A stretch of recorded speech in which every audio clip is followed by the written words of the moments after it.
poured it into the bowl, and the money disappeared.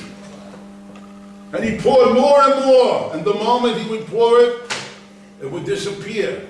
And the begging bowl remained always empty. The whole palace gathered. By and by, the rumor went throughout the whole capital, and a huge crowd gathered. The prestige of the emperor was at stake. He said to his advisors, "If the whole kingdom is lost, I'm ready to lose it, but I cannot be defeated by this beggar." Diamonds and pearls and emeralds, his whole treasures were becoming empty. The begging bowl seemed to be bottomless. Everything that was put into it, everything, immediately disappeared and went out of existence. Finally, it was the evening, and the people were standing there in utter silence.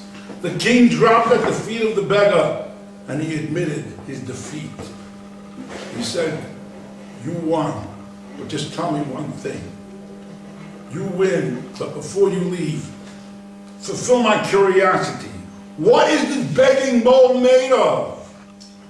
The beggar laughed and he said, "It's made up of the human mind. There is no secret. It's simply made up of human desire."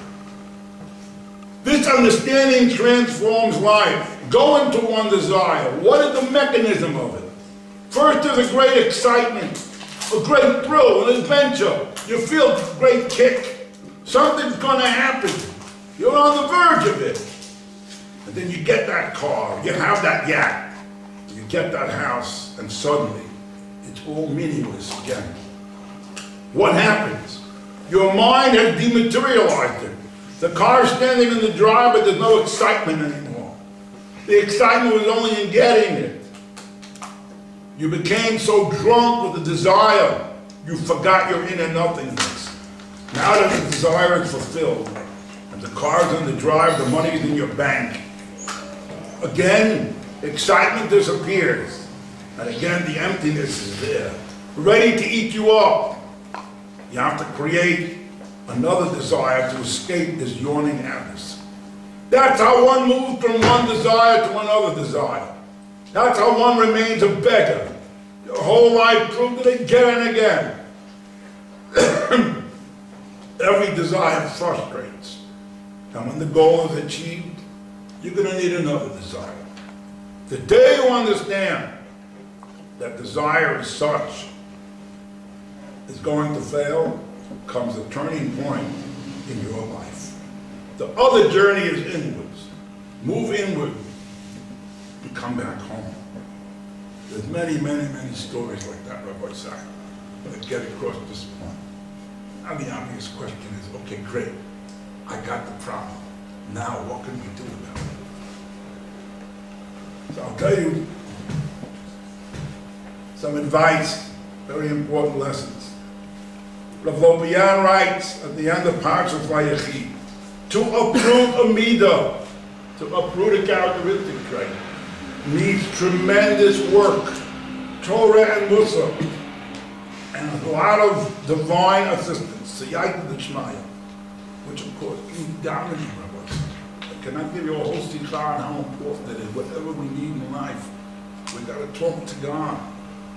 There's so many tefillahs. We say in the tefillah, V'tahar libeinu, li'avdecha b'yamek. We don't even realize, we mumble the words, we have the English, we don't bother to look. Purify our hearts to serve you in truth.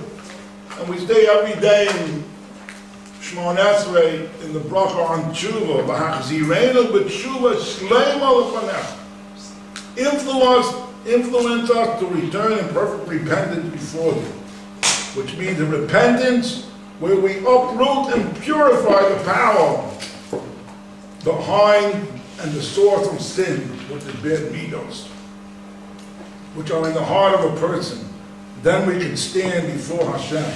That's why we say, L'fanecha. I want to do a tshuva that's going to remain. Help me purify my heart. And Hashem said, I'm ready to help you. Do something. Come. It's amazing, the Rabbi Chaim says, tells a story about a fellow He needed money for a asthma. He called up his friend. His friend works in the bank, right? His friend, the manager of the bank, whatever, he can give him a loan. He says, Shloim, I need a loan. He says, sure, no problem, we're old buddies. Come tomorrow morning, 9 o'clock when the bank opens up. I'm ready to give it to you. So he figured the guy's gonna be there 9 o'clock in the morning. He wasn't there, okay, maybe he's coming later. The whole day, this Shloim is waiting for Reuven, whoever the guy is, he doesn't show up. That night, Reuven calls up Shloim again. Shloim, I need a loan. I said, okay, come to the bank. I'm ready to give it to you, no problem. The next day, the guy doesn't show up. That night, he gets a call. Shloim, I need a loan. He said, get the heck out of here. You're crazy. I said I'm ready to give it to you. You don't even bother to show up. We daven, hopefully, we ask Hashem, B'Seibeli, Beinu, Bino, Rebbeinu, give me brains. Give me brains to know what to do with the brains that you give me. Give me brains to learn Torah. Give me brains to work on my midos. So that I don't have to run after these crazy desires. The Rebbeinu says, sure, come. I'm here. You got great rabbis. You got many things that will help you. We're on. Every day, I'm not saying we shouldn't daven, I'm just saying we should realize what we're saying. And I'll end up with one very important thing. We do not know the power of tefillin. As far as, there's a lot of things from tefillin, but as far as this problem of how in the world am I going to work on my midos, how am I going to purify it? If we would open up the Arm Scroll, not just make the bracha for 5 minutes, read, there's a special tefillah that we say before we put on the tefillin. Our eyes would open up.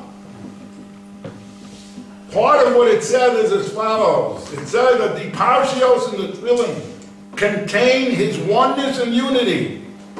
May his name be blessed in the universe. So that we will recall the miracles and wonders that he did with us when he moved us from Egypt. And that he has the strength and dominion over those above and those below, to do with them as he wishes. He has commanded us to put tefillin upon the arm, to recall the outstretched arm of the Exodus. And, listen to this, that it be opposite the heart, thereby to subjugate the desires and thoughts of our hearts to his service. Meredith.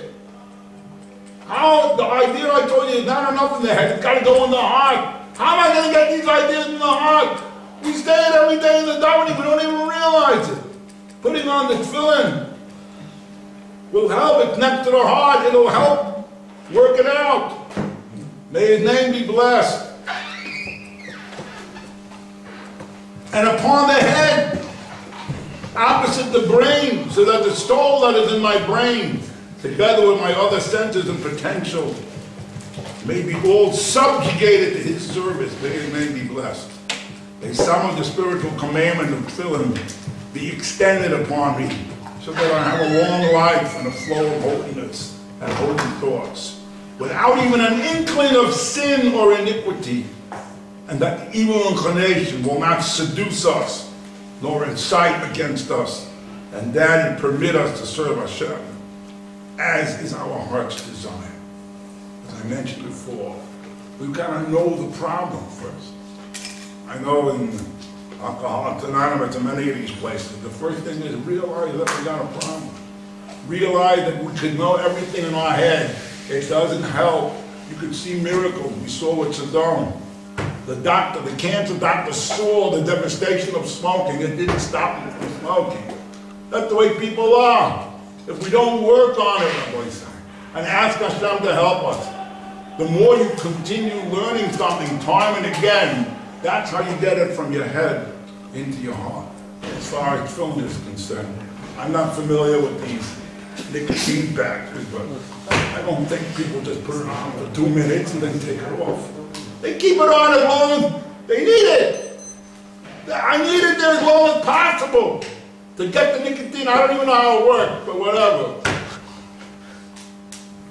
It makes sense. So it can't make sense.